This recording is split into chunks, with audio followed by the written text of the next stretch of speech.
Implementation complete हो गया, उसके बाद जो इलेक्शन कमीशन का प्रोसेस है वो चल रहा है।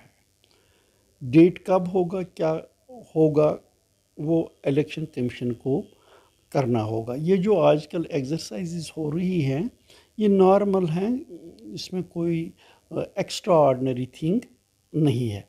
लेकिन जहाँ तक यहाँ इलेक्शंस कंडक्ट करने का सवाल है, इलेक्शंस तो इनको करने हैं, अब ये है कब, क्योंकि इलेक्शन के बगैर तो नहीं रख सकते। एक तरफ से जब जम्मू कश्मीर ये इंडियन स्टेट का हिस्सा है, तो उस सिलसिले में जो जमहूरी अमल है उस जमहूरी अमल को यहाँ भी आना है। कब शुरू होगा, कब करेंगे, वो कोई भी नहीं कह सकता है।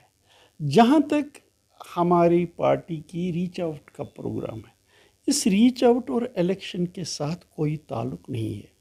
जिस वक्त हमारी पार्टी वजूद में आई, उस वक्त के बाद कोविड की वजह से हम रीच आउट नहीं कर सके। हमारी पार्टी महदूद तरीके पर ही काम करती रही।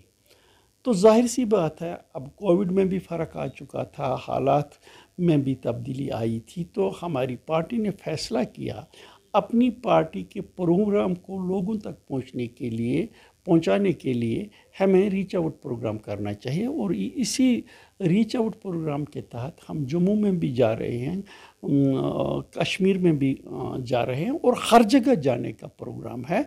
क्योंकि बाकी पार्टियों को हमसे एडवांटेज है, उनका कार्यकर्ता है, उनका इंफ्रास्ट्रक्चर है।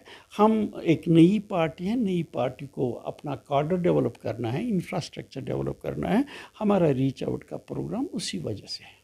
तैयारी तो ज़ोर शोर से हो रही है और ऐसा लग रहा है कि सरकार चाहती है इलेक्शन करना, लेकिन एक्चुअली जब सही बात यह भी है कि इलेक्शन कमीशन के इख्तियार में है, लेकिन इलेक्शन कमीशन जो है जब इलेक्शन कराने होते हैं उनको सेंट्रल गवर्नमेंट का सहायता चाहिए, फोर्सेस चाहिए, वो तो मिलकर करना है।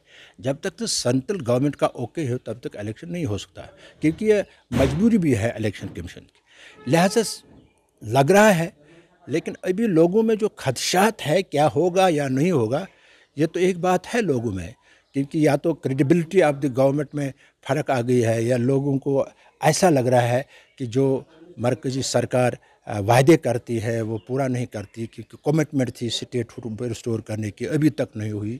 इसी तरीके से बहुत से कमिटमेंट्स थे गवर्नमेंट ऑफ इंडिया के, आज तक पूरे नहीं हुए, इसलिए लोग परेशान हैं। हम तो इलेक्शंस के लिए बिल्कुल तैयार है, क्योंकि इस वजह से भी तैयार है कि अगर यहाँ के मसले जो है हल हो सकते हैं, वो पॉपुलर गवर्नमेंट ही कर सकती है। और पॉपुलर गवर्नमेंट इस वजह से भी ज़रूरी है कि जो मौजूदा सरकार है, ब्यूरोक्रेटिक गवर्नमेंट है, ये नाकाम हो गई है। देखा कि अभी जो रिवाइज इलेक्टोरल रोल्स का भी एक है, ये भी एक इलेक्शन की एक प्रोसेस थी जिसको लगभग कंप्लीट किया गया।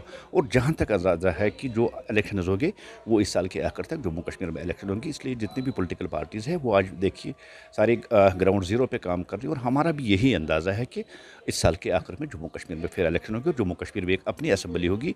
यही अब तक दिखाई दे रहा है कि जो एज कमिटमेंट जो की थी देश के होम मिनिस्टर ने, और सेंटर भी बड़ी सीरियस है कि जम्मू कश्मीर में जल्द से जल्द इलेक्शन किया जाए। यही लगता है कि नवंबर दिसंबर तक जम्मू कश्मीर में इलेक्शन होंगे। कि भारतीय जनता पार्टी कार्डर बेसिस पार्टी है और हर बूथ पे आज देखिए भारतीय जनता पार्टी आज हर बूथ पे एक्टिव है, सक्रिय है, बूथ लेवल तक जा रही है। जैसे आपने देखा कि यह प्रेसिडेंट साहब भी यहाँ आए थे, आज जनरल सेक्रेटरी साहब भी है। नॉर्थ से लेकर साउथ तक भारतीय जनता पार्टी हर एक बूथ पे जाके बूथ लेवल वर्कर्स की मीटिंग कर रही है और इलेक्शन की जो तैयारी है उसमें लगी हुई है।